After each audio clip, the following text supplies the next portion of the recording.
झूठा दिखावा। बहुत पुरानी बात है।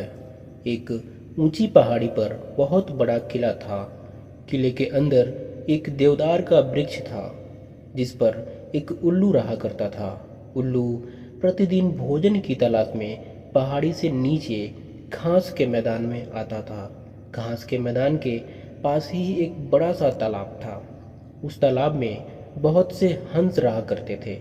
उल्लू जब भी हंसों को देखता तो उनके सुंदर सफ़ेद रंग, लंबी गर्दन और बड़ी बड़ी आंखों को देखकर उनके जैसा बनने की इच्छा होती थी।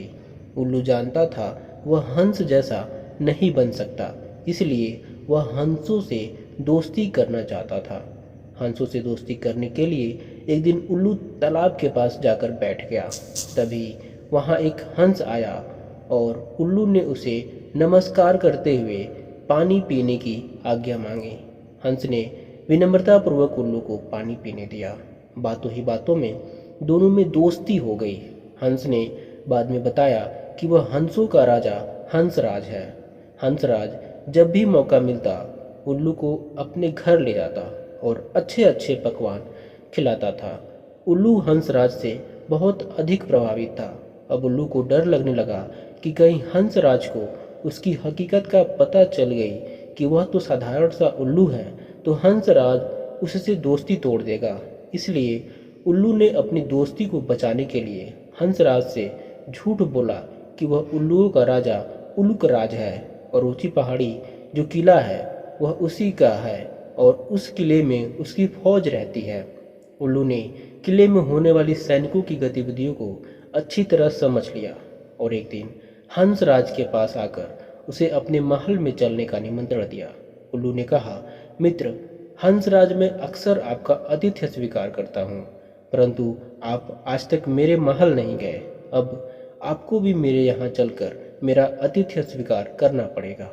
शुरू में तो हंसराज ने कुछ बहाना बनाया, लेकिन उल्लू की बातों के आगे उसे झुकना पड़ा और वो उल्लू के साथ जाने के लिए तैयार हो गया।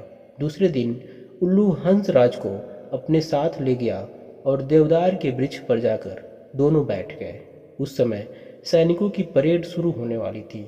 कुछ ही देर में सैनिकों की परेड हुई और झंडे को सलामी दी गई। हंसराज को लगा सलामी उल्लूकराज को दी जा रही है। उसी समय उल्लू बोला, मित्र, यह सलामी तुम्हारे लिए दी गई है और जब तक तुम यहाँ रहोगे तब तक प्रतिदिन इसी तरह सलामी होगी। दूसरे दिन किसी कारणवश सैनिकों को किला छोड़कर दूसरी जगह जाने का आदेश प्राप्त हुआ। प्रातः सभी सैनिक अपना सामान लेकर किले से जाने लगे। तभी हंसराज ने उल्लू से कहा, मित्र उल्लूकराज, देखो आपके सैनिक बगैर आपकी आज्ञा के किला छोड़कर जा रहे हैं। यह देखकर उल्लूकराज असमंजस में पड़ गया और उसे कुछ समझ नहीं आया और अपने स्वभाववश घुघू की आवाज़ निकालने लगा। उल्लू की घुघू की आवाज़ सुनकर सैनिकों ने इसे अपशगुन जानकर किले से जाना स्थगित कर दिया। सैनिकों के रुक जाने पर उल्लू बोला, देखो मित्र, मेरी आज्ञा से सैनिक रुक गए हैं और जब तक आप रहोगे तब तक यह कहीं नहीं जाएंगे। दूसरे दिन प्रातः सैनिक फिर से जाने के लिए जैसे ही तैयार हुए, उल्लू फिर आवाज़ निकालने लगा। उल्लू की आवाज़ सुनकर सेनापति को क्रोध आया और उसने धनुष पर तीर चढ़ाते हुए उल्लू को निशाना लगाकर तीर चला दिया। लेकिन वह तीर उल्लू को ना लगकर हंसराज को लग गया और हंसराज ने वहीं अपने प्राण त्याग दिए।